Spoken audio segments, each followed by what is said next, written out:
The more you let go, the more comes back to you.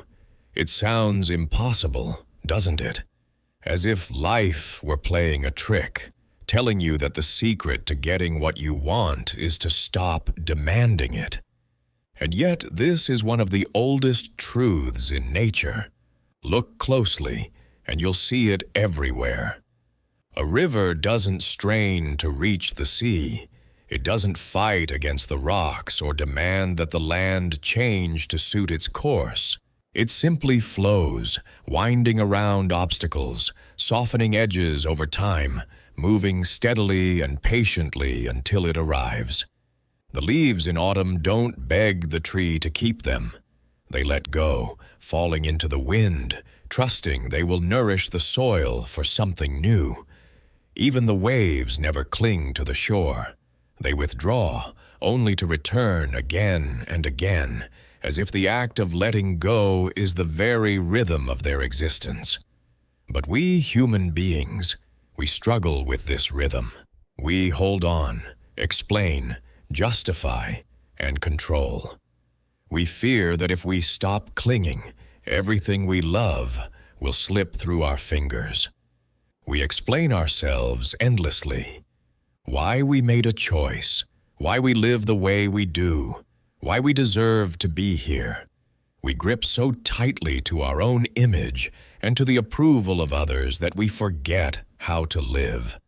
And yet, paradoxically, the tighter we cling, the less we actually hold. The more we explain, the less we are understood. Think of it. When someone you love keeps insisting, "I really am trustworthy, I promise," does it make you trust them more or less? Life works the same way. The more we explain and defend ourselves, the more fragile we appear. The more we force, the more resistance we create. So here is the question. What happens when we stop gripping so tightly?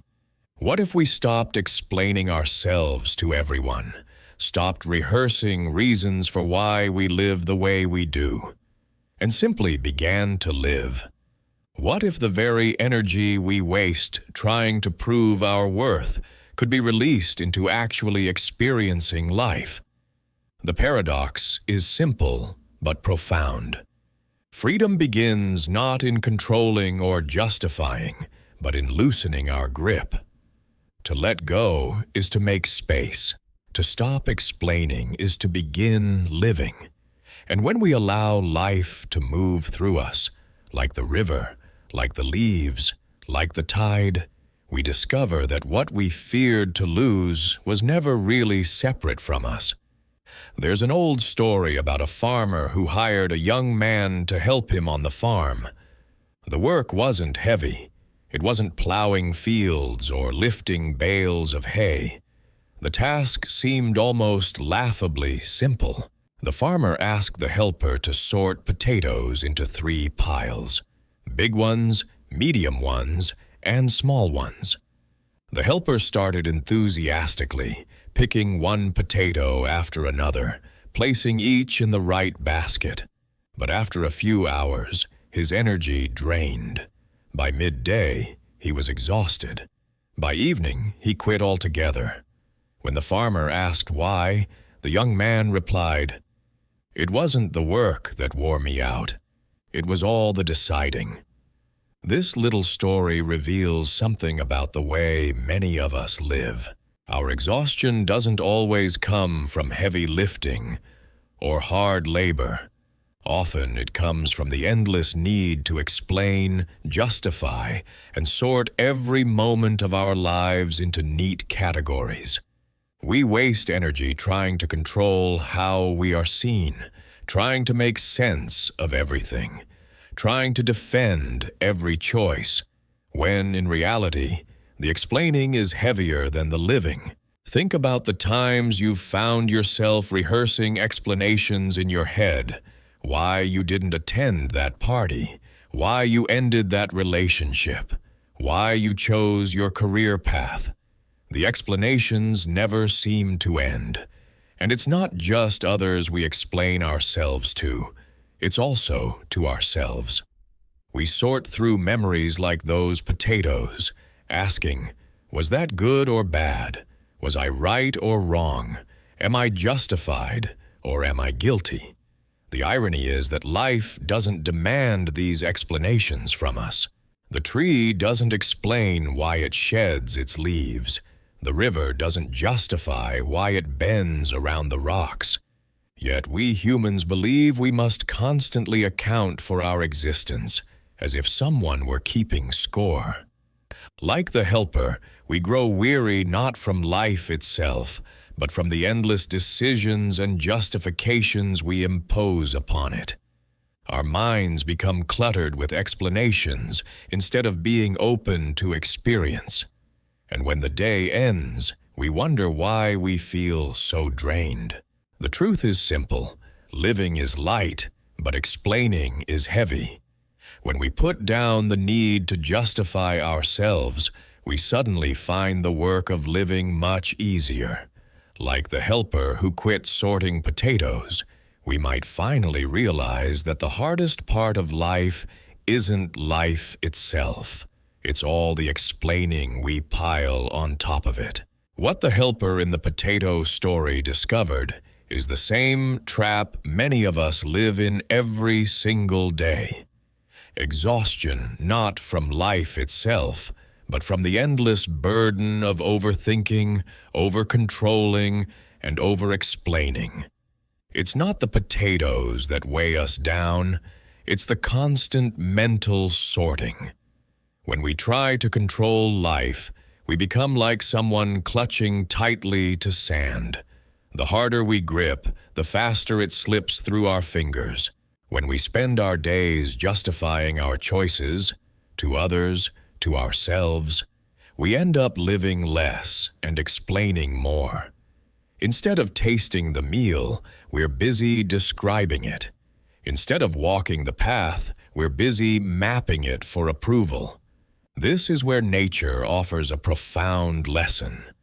Rivers don't force their way to the sea, and yet they arrive without fail. The secret isn't in their control, but in their surrender. They allow gravity to carry them, weaving through valleys and around obstacles. Their strength is not in resistance, but in flow. Leaves don't cling to branches in autumn, terrified of the coming winter. They let go, falling gently, trusting that decay itself is part of renewal. Without the letting go, there would be no spring. Without the release, there would be no return. In the same way, our lives are not meant to be lived under constant explanation or defense. When we stop gripping so tightly, life shows us something unexpected: freedom. We discover that relationships deepen when we stop over-justifying and start simply being present. Work becomes lighter when we stop explaining our every move and start doing what matters. Joy appears when we stop measuring, categorizing, and proving, and instead allow ourselves to experience.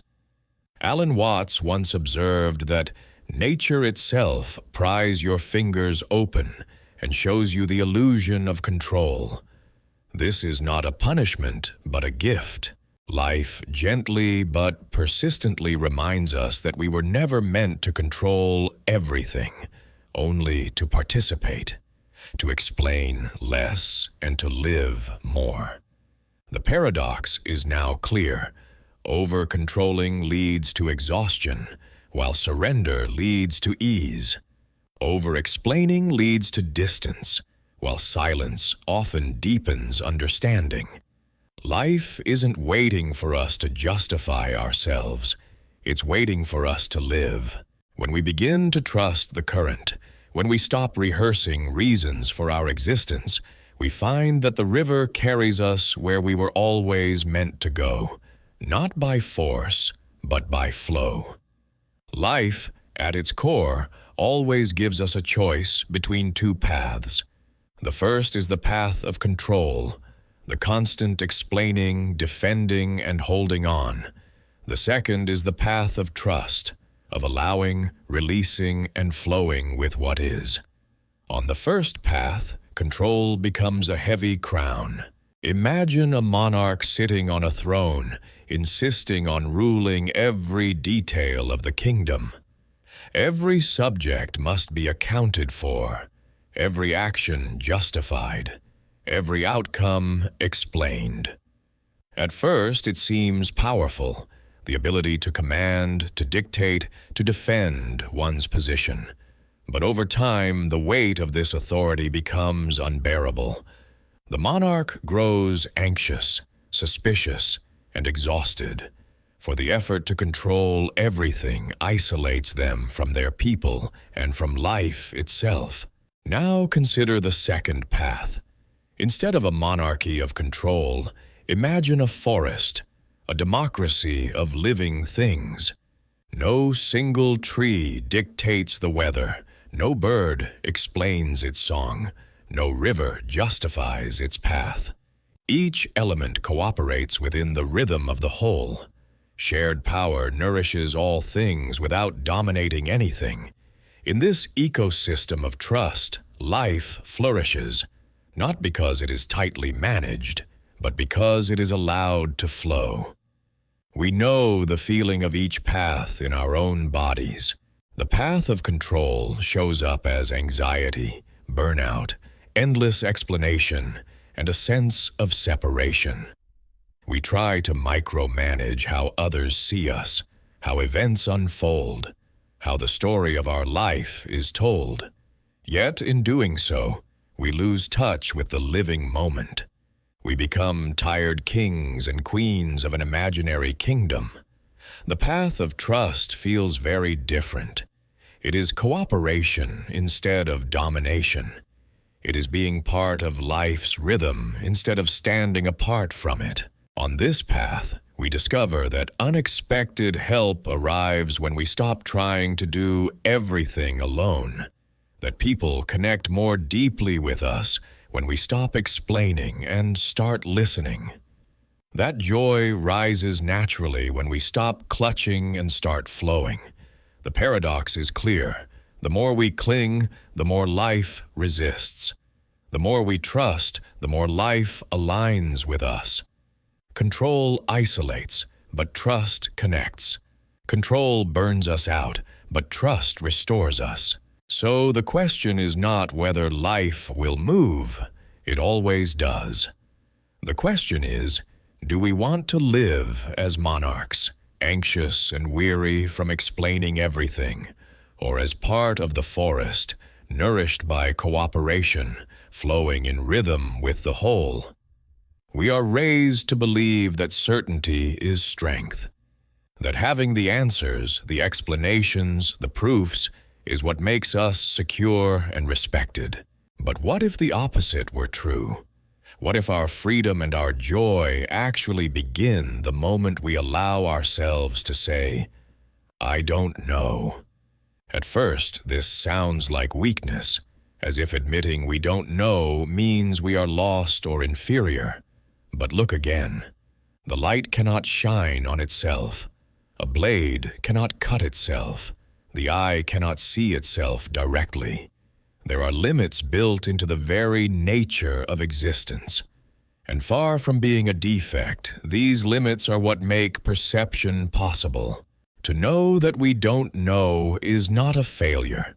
It is the beginning of wisdom. Think of the last time you tried to explain yourself endlessly, why you made a choice, why you are who you are. Did the explanation really satisfy? Or did it simply breed more questions, more defenses, more weariness? Explanation tries to lock life down, but life is not meant to be locked. It is meant to be lived. When we embrace, "I don't know," something astonishing happens. Curiosity is born. Instead of closing doors with explanations, we open them with wonder. Instead of rehearsing speeches to justify our choices, we allow life to surprise us. And in that surprise, we discover connection. Alan Watts often reminded us that What I really want is tied to what you want. And what you want? I don't know. Surprise me. This is not indifference, but intimacy. It is the recognition that life is not a script to be defended, but a dance to be shared. By not knowing, we remain open. By not explaining, we remain present. In relationships, this mystery is essential. If you think you fully know your partner, you stop listening. If you think you fully know yourself, you stop growing. It is only when you admit, I don't know you fully, I don't even know myself fully, that curiosity returns, and love can breathe again. So perhaps the greatest strength is not in building walls of explanation, but in opening the door to mystery. To live without needing to explain is to step into the unknown willingly, trusting that life has more to show us than our justifications ever could. So we return to the paradox we began with. The more you let go, the more comes back to you. What once sounded impossible now reveals itself as the secret rhythm of life. When we stop gripping, we are carried. When we stop explaining, we are understood. When we stop defending, we begin to live. Decay and impermanence, the very things we fear, turn out to be allies. The tree loses its leaves not as a tragedy, but as preparation for new life.